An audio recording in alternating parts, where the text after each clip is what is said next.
Hi, it's Strawberry Bird, Quantum Agriculture, Bird's Nest Retreat. Here I am with our beloved Hugh Lovell. And we're just finishing the turmeric dig for the year. I'll be taking this, drying it, and then grinding it as our turmeric supply. So go ahead, Hugh. Look at the size of that root. Well, that series of roots. I doubt if you find too many of them that look like that. This is fresh, of course. Dug half an hour ago. And it's it got a slow start in the summer. This was planted, I think, in the end of April. And it slowly took off, and as it gained momentum, then you can actually see here the sort of gain in momentum where you had short nodes back there and they expanded, and now you've got larger nodes and even larger nodes. And so it got its legs underneath it, got its biological symbiotes going, and rock and roll. So is this the same biological symbiotes that you would get from ginger? Similar ones. I'm not sure they're the same, but you'd probably find that they're adapted to the turmeric even if they are the same genus and species. So again, I see that there's the nitrogen root and the mineral root, as we saw in the ginger plants. Right, you've got these thick nitrogen roots, but then there's also mineral roots that are just, they're there for the uptake of minerals. And this plant's got a lot of them because it's got a lot of foliage. So this is where the photosynthesis brings light ether down into the rhizome, who then takes it through the nitrogen root deep into the soil. And it's that dark soil that draws that light ether down into the soil. It draws the nitrogen, which is the carrier of the light ether, down into the soil, into activity with cationic complex in the soil. Now, I would have pronounced that rhizomes. Okay, thank you. But just so everyone knows what you're talking about.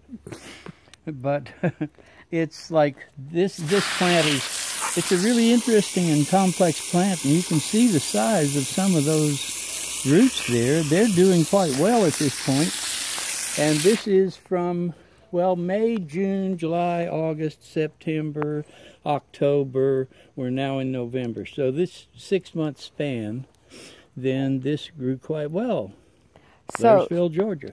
Yeah, in Blairsville, Georgia. We're getting ready for hard freeze in the next couple of weeks. So getting all this harvesting. And I will note that when we were in Queensland, far north Queensland, and dug up, Hugh had it heavily mulched, but dug up masses of turmeric, boxed it up, took it to a biodynamic conference, a great demand. But while we were doing it, I also was slicing it and drying it.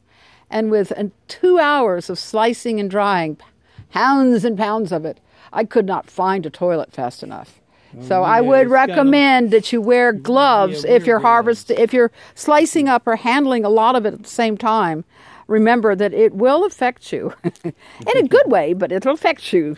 Yeah, well, it might be dramatic. It was. Do you want to just show us anything about the ginger? Well, you can see the ginger has the fatter roots.